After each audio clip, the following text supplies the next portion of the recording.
आज हम पब्लिक की आगाही के लिए एक ऐसी बीमारी का जिक्र और उसकी तफसील डिस्कस करना चाहते हैं जो काफ़ी लोग इसके बारे में सवाल पूछते हैं। और ये ऐसी बीमारी है कि जिसमें अगर नज़र चली जाए और इसका इलाज और इसकी तशखीस इन टाइम या प्रॉपर ना हो तो इसमें बंदा अपनी आँख और अपनी नज़र से हाथ धो बैठता है। और काले मोतिये में जो नज़र जाती है वो टोटल नज़र जाती है, इसकी रिकवरी नहीं होती। आँख की कुछ बीमारियां ऐसी भी हैं जिनमें आप इलाज करते हो कोई मेडिसिन से या सर्जरी से तो उससे नज़र वापस आने का चांस बन जाता है, लेकिन काले मोतिये की नज़र गई हुई वापस नहीं आती। तो इसलिए काले मोतिये की तशखीस और इसको समझना और इसका इलाज करना इंतहाई ज़रूरी है। और पब्लिक के लिए ये बहुत अच्छा मैसेज है और जिन लोगों को समझ आ जाए तो ये लोगों के लिए बहुत फ़ायदे वाली बात है। अब मैं आप लोगों से कुछ चीज़ें हैं जो आपको इसके बारे में जानना है, वो आप सवाल पूछेंगे तो मैं उसका जवाब दे देता हूँ। अस्सलाम वालेकुम जी सर, काला मोतिया क्या है और काला पानी क्या है? काला पानी और काला मोतिया एक ही चीज़ है। असल में ये काला नहीं होता, ये इसका नाम है कि आँख में जैसे खून सारे जिस्म में दौड़ रहा है, दिमाग में दौड़ रहा है, गुर्दों में दौड़ रहा है, जिगर में दौड़ रहा है, इसी तरह आँख के अंदर भी खून दौड़ रहा है और आँख का एक पानी बन रहा है जो घूमता रहता है।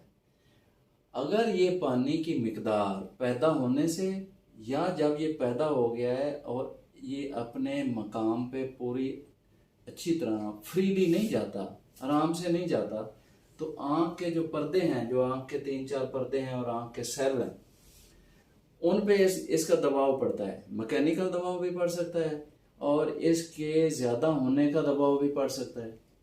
तो जब इसका दबाव बढ़ जाता है तो आँख के जो सेल हैं, जो आँख को देखने में काम आते हैं, वो सेल ऐसा ऐसा ऐसा ऐसा ख़राब होने या डैमेज होना शुरू हो जाते हैं। आँख के एक हिस्से में 1.2 मिलियन सेल्स होते हैं एक आँख में और 1.2 मिलियन सेल होते हैं दूसरी आँख में। ये दोनों मिला के ऑप्टिक नर्व बनाते हैं। ये एक ऐसा ट्रैक्ट बनाते हैं जो जाके दिमाग में जाता है, दिमाग में जाता है।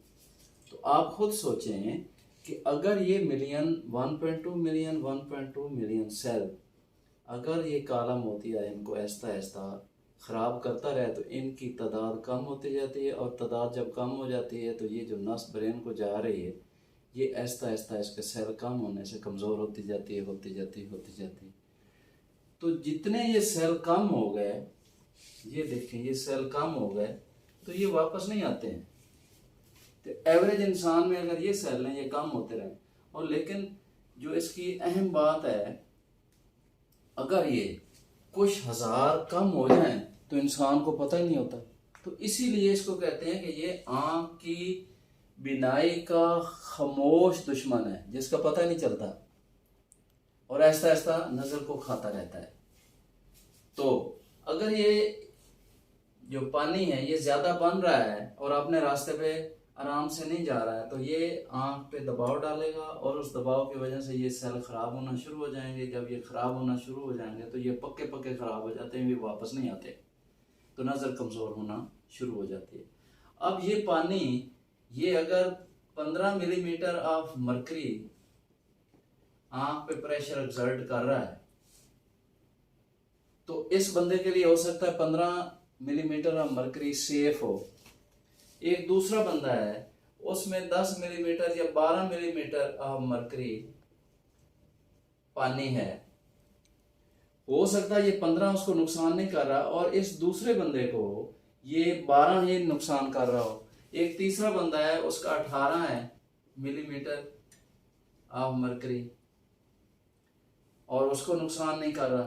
तो यानी हर बंदे के लिए इस पानी के प्रेशर की मिकदार मुख्तलिफ हो सकती है। यानी ये 12 पे भी नुकसान कर सकता है। फर्ज करो मिस्टर एक्स है या मिस्टर फजलुद्दीन है, उसको 12 पे नुकसान कर रहा है और मिस्टर वाई है जो करीम बख्श है उसको 15 पे भी नुकसान कर रहा। अगर एक तीसरा बंदा है मिस्टर जेड है उसको 18 पे भी नुकसान नहीं कर रहा। तो इसकी जो लिमिट है प्रेशर की किस बंदे को कितनी लिमिट पे नुकसान कर रहा है वो अहम है। बाज लोगों को 20 भी होता है और उनको कुछ नहीं होता जी। और बाज को 12 होता है और 14 होता है, उनको नुकसान कर रहा होता है। तो इसलिए इसकी अपर लिमिट को ही करना मुश्किल है। और वैसे भी जब आप पानी को किसी चीज से चेक कर रहे हो, यानी इंट्राओकुलर प्रेशर ले रहे हो किसी भी डिवाइस से, तो वो दोबारा इस पे डिपेंड करता है कि आंख की पुतली या आंख का कार्निया मोटा कितना है। आप खुद सोचेंगे अगर आंख का कार्निया मोटा है तो वो प्रेशर ये ज्यादा शो करेगा। एक दूसरा बंदा है उसकी आंख का कार्निया पतला है तो यही प्रेशर उसको थोड़ा शो करेगा, और हो सकता है कि थोड़े वाले को ये नुकसान कर रहा हो।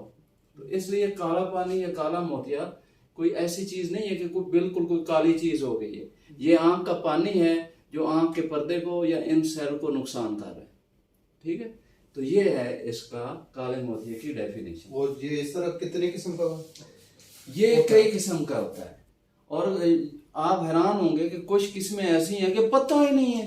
मरीज जब बहुत ज्यादा नजर लॉस कर लेता है उसका पता चलता है, इसको कहते हैं ये ओपन एंगल ग्लाइकोमा है। और कुछ नैरो एंगल ग्लाइकोमा होता है, किसी वक्त पेशेंट को दर्द होता है किसी वक्त दर्द भी नहीं होता। इनको हम कहते हैं ये इंटरमीडिएट, ये वक्ती तौर पे ये नैरो एंगल ग्लाइकोमा है। एंगल हम एक ऐसी डिवाइस हो गोनियोस्कोपी, उससे हम ये इनकी एंगल का अंदाजा लगाते हैं कि ये एंगल नैरो एंगल है या ओपन एंगल है। तो सारे काले मोतिये दर्द वाले नहीं होते, कुछ मोतिये ऐसे हैं जिनमें दर्द होती है और अक्सर में दर्द नहीं होती। इसीलिए जैसे मैं पहले कह रहा था कि ये आंख की बिनाई का और आंख की नजर का खामोश दुश्मन है। तो कई किस्म का होता है, कई किस्म का होता है, मोर देन 15 से 16 किस्म इसकी होती है काले मोतिये। और सर ये किसी उम्र के भी हिस्से में हो किसी उम्र के हिस्से में हो जाता है। 40 साल से जो ज्यादा लोग हैं उनमें ज्यादा चांस है, और हर मुल्क में मुख्तलिफ डेटा है। हमारे यहाँ 40 से जो ज्यादा लोग हैं जिनकी उम्र 40 साल से ज्यादा है उनको ज्यादा चांस है। इसी तरह जिस बंदे को ब्लड प्रेशर है उसको भी काला मोतिया का ज्यादा चांस है, शुगर वाले मरीज को भी ज्यादा चांस हो सकता है, और बच्चों को भी हो सकता है, किसी उम्र में हो सकता है। हमने कई सारे बच्चे देखे हैं पैदा होने के साथ ही हम देखते हैं कि उसको काला मोतिया। माएँ ले आती हैं इसकी आंख सफेद सी है, बिल्ली सी नजर आती है, इसकी आंख बड़ी हो गई है।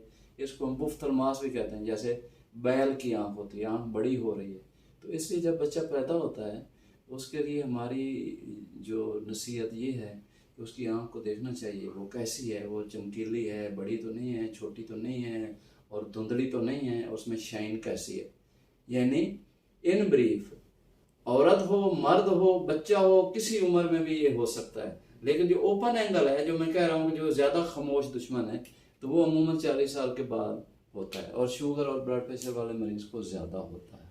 या किसी को चोट लगी हुई है जिंदगी में, कोई बॉल ला गई, कोई चीज ला गई, उसको भी ज्यादा होता है। तो इसलिए जब हम हिस्ट्री लेते हैं मरीज को तशखीस करने के लिए हम कहते हैं कि कहाँ से आए हो, किस एरिया से आए हो, आपकी फैमिली में तो नहीं, आपको कहीं जिंदगी में चोट तो नहीं लगी, आपका कोई दवाई तो नहीं डाल रहे। एक मजे की बात यह है कि जो जिस बच्चे या बंदे को कोई एलर्जी है उसने एरा वगैरह इधर से स्टीरॉयड दवाई डाल ली और खुद से सेल्फ मेडिकेशन कर ली, किसी जगह से दवाई ले ली, डालनी शुरू कर दी, उस स्टीरॉयड दवाई डालने से और बाज़ का फेस के जो स्टीरॉयड की कॉस्मेटिक्स हैं उससे काला मोतिया हो जाता है।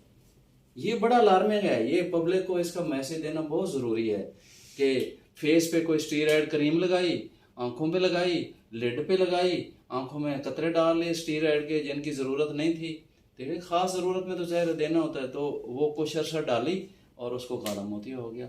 और ये काला मोतिया मुख्तलिफ लोगों में स्टीरॉयड की वजह से मुख्तलिफ होता है। किसी को हम कहते हैं ये स्टीरॉयड रिस्पॉन्डर है, उसको जल्दी काला मोतिया हो जाता है। जो स्टीरॉयड नॉन रिस्पॉन्डर है उसको हो सकता है उसने महीना इस्तेमाल कर ली, 2 कर ली, 3 कर ली, नहीं हुआ।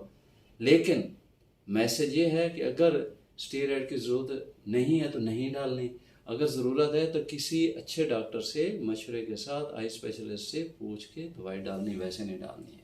ये सर आंखों के लिए मुतासर करता है, आंखों की बिनाई को जहर बहुत ज़्यादा मुतासर करता है। जैसे मैंने पहले बताया कि ऐसा ऐसा सेल कमज़ोर होते जाएंगे और जितने सेल कमज़ोर हुए वापस उन्होंने आना नहीं है, रीजनरेट उन्होंने होना नहीं है, और नज़र बैठती जाएगी। एंड पे इंसान किसी के आसरे पे चल रहा होगा, हालांकि फिजिकली वो बिल्कुल फिट होगा, तो इसलिए अगर पेशेंट की फैमिली हिस्ट्री है, पेशेंट को ज़िंदगी में कहीं ट्रामा हुआ है, पेशेंट को स्टीरॉयड दवाई डालता रहा है, पेशेंट की फैमिली हिस्ट्री है, और जो है ना पेशेंट को शुगर है, ब्लड प्रेशर है, और पेशेंट को नज़र में कमी आ रही है। और एक और अहम बात कि 40 साल बाद नज़दीक की नज़र कमज़ोर होती है। अगर एक बंदे की 40 साल से कम नज़र कमज़ोर हो रही है, यानी 35 साल का है, 32 साल का है, वो कहता है यार मुझे नज़दीक से मसला हो रहा है, सुई में धागा नहीं डलता, औरतें कहती हैं धागा नहीं डलता, कुरान शरीफ अच्छा नहीं पढ़ा जाता, SMS नज़र नहीं आता, उन मरीज़ों को और जल्दी देख लेना चाहिए। ये मरीज़ जिसको हम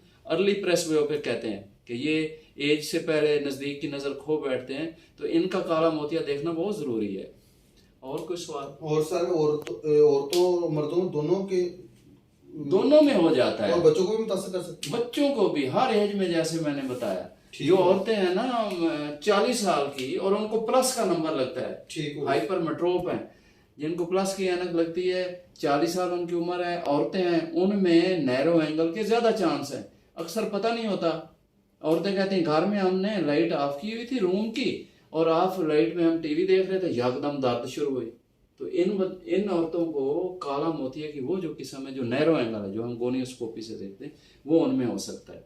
तो इसलिए औरतों मर्दों में मुख्तलिफ किस्म के काले मोतिया भी होते हैं। और दर्द वाला मोतिया ये 40 साल की औरत जिसको प्लस के नंबर लगे हैं, उसमें ज्यादा चांस होता है। और सवाल सर, और ये F4+H का क्या रोल है? किसका? F4+H का ये फैमिली हिस्ट्री है। ये एक बंदे की फैमिली हिस्ट्री है, उसको दादे को था, बाबे को था, चाचे को था, उसकी फैमिली में आ रहा है, तो उस बंदे को तो फटाफट अपने आप का ख्याल करना चाहिए, उसके टेस्ट करवाने चाहिए, उसकी तशखीस करनी चाहिए। फैमिली हिस्ट्री एक अहम फैक्टर है काले मोतिया में। सर, तशखीस कैसे की जाती है? तशखीस इसकी हिस्ट्री से स्टार्ट होती है। जैसे मैंने बताया, फैमिली हिस्ट्री है, स्टीरॉयड तो नहीं यूज किए, ट्रामा तो नहीं हुआ, हाइपरटेंशन, ब्लड प्रेशर तो नहीं है, ये सारी चीजें, और 40 साल से पहले नजर तो नहीं जा रही। उसके बाद उसका इंट्राऑकुलर प्रेशर चेक करना है, और उसको इंट्राऑकुलर प्रेशर को दिन के कई औकात में चेक करना है। इसको कहते हैं डायनर वेरिएशन। ये नहीं है कि एक दफा चेक किया उसका नॉर्मल आ रहा था, फिर इंट्राऑकुलर प्रेशर के डायनर वेरिएशन को सामने रखते हुए कई दफा देखना है, फेजिंग करनी है, फिर उसका कार्नियल थिकनेस देखनी है कि अगर उसका कार्निया ही पतला है, उसका तो प्रेशर लो आ रहा होगा, तो ये हमें मुगालता दे सकता है। फिर उसकी गोनियोस्कोपी करनी है कि इसमें कौन सा जो है काला मोतिया है। उसके बाद उसके आपने मुआयना करना है, उसके अंदर को आंख को देखना है कि उसमें जो अंदर उसकी नस है, जैसे मैंने ये बताया, उस नस में तो नहीं कोई फर्क आ रहा। फिर वीएल फील्ड होता है, टेस्ट होता है हमारा, आंखों वाले डॉक्टर करते हैं, वो करना है। फिर आजकल तो एक बहुत अच्छा आ गया, OCT कर लें, तो वो तो उसके सेल गिन के बता देता है कि कितने सेल इसके लॉस हो गए, कितने इसको हो गया। जब कोई मशीन भी नहीं बता रही होती, मरीज को भी नहीं पता है, वीएल फील्ड भी नॉर्मल आ गया है, कार्निया भी उसका ठीक है, एंटीरियर चैम्बर भी ठीक है, गोनियोस्कोपी भी ठीक है, ऑप्टिकल कोहेरेंटोमा OCT जिसको हम कहते हैं, वो फिर भी डायग्नोज कर देता है। ये इसकी तशखीस है। तशखीस हो जाए तो फिर इलाज शुरू हो जाता है। और सर, इसका इलाज मुमकिन है? इलाज बिल्कुल मुमकिन है। अगर तशखीस हो गई है तो इसका मेडिकल ट्रीटमेंट भी है और सर्जिकल ट्रीटमेंट भी है। बाज़ का हम कुछ दवाइयां डालते हैं, उससे प्रेशर कंट्रोल हो जाता है, काला मोतिया कंट्रोल हो जाता है और मरीज चलता रहता है। लेकिन मरीज को समझाना है कि चेक भी करवाते रहना है, टेस्ट भी रिपीट करवाने हैं 6 मंथ बाद, कुछ टेस्ट और कुछ टेस्ट साल के बाद। जब वो टेस्ट वो करवा लेगा, उससे हमें पता चलेगा कि ये टेस्ट से इसकी काले मोतिये की बीमारी बढ़ रही है या कम हो रही है।